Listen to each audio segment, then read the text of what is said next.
My inspiration for writing over and over again started with the guitar line and the chords.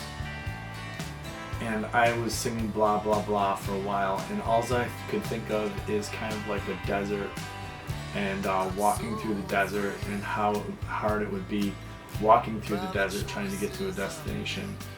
And then the lyrics started forming.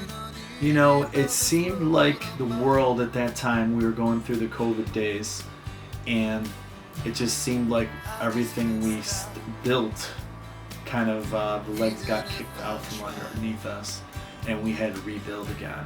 And I feel like that was kind of like everyone felt that way.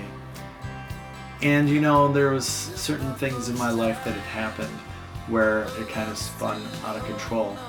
I just wanted to talk about the struggle, and sometimes we try and climb that mountain and we get knocked back down, and then we just gotta get back up and walk back up the mountain.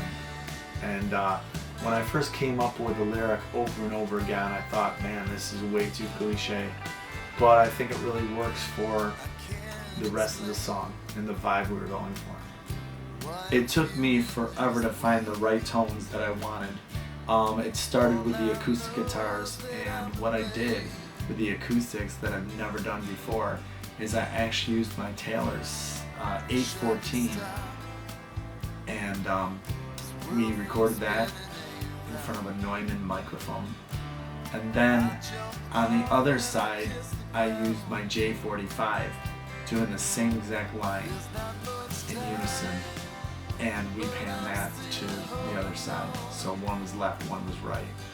And then after that, I tried to do a lot of fancy guitar in the beginning, but what I came up with, you know, I kept pulling away and doing easier stuff. And then at the end, I always dreamed of doing a great slide solo.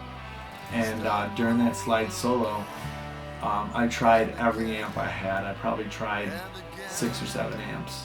And I ended up using a Pro Junior, which is only 2 knobs. It's 10 watts, I believe. And it just had the right tone. And for that, I used my Duesenberg too.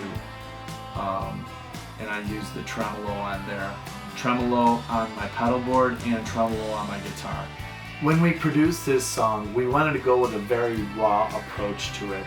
I feel like a lot of music that I tried to produce in the past was just too perfect, and I was looking for more of a raw sound to it. There's no really tuning of the vocals on here.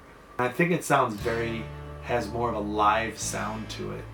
I thought, man, I want one of these nice guitar work where you can use that vibrato bar on your guitar, kind of like a Chris Isaak feel. It was very important for me to have my partner Nicki do the bass guitar on this and sing vocals, because this was one of the first songs that she ever learned on the bass guitar. So this is kind of like a seed that we cultivated and grew into this tree. We were just hanging out at home, and I never really tried bass guitar, but he handed me his and he showed me a couple notes, and then he had just started writing this original song, and we started playing it together, and it had a cool groove.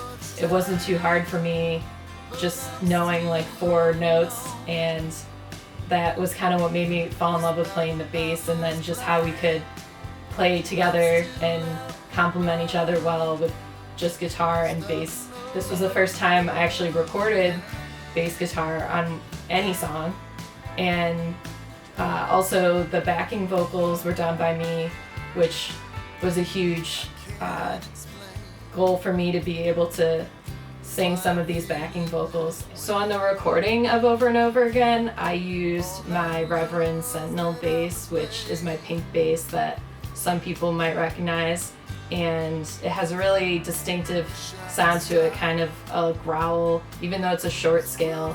I think it came out really cool, and the bass line itself, actually we added quite a few more flourishes than what I had normally been playing live, just based on how the drum line came out, and we heard some things in the drum line that we really wanted to enhance with the bass. When we were doing this project, we thought of who we wanted to have on drums.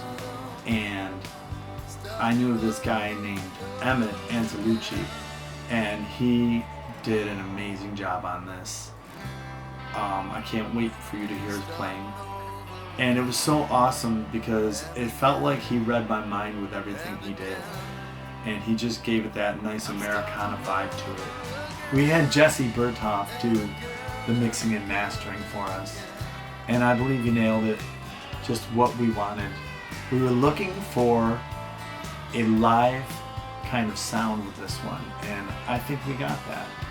I think this song, the best time to listen to it is when you're cruising down the road about 65 miles an hour. You know, maybe there's a sunset, maybe there's a beautiful mountain range in front of you, and there's just nature. And that was what we were going for. I think we've made something to be proud of. What do you think? Definitely. And I love the song, I love playing it, and I think it's catchy, gets stuck in your head, and I think you're gonna like it. Yes. And you'll be singing it over and over and over again. Exactly.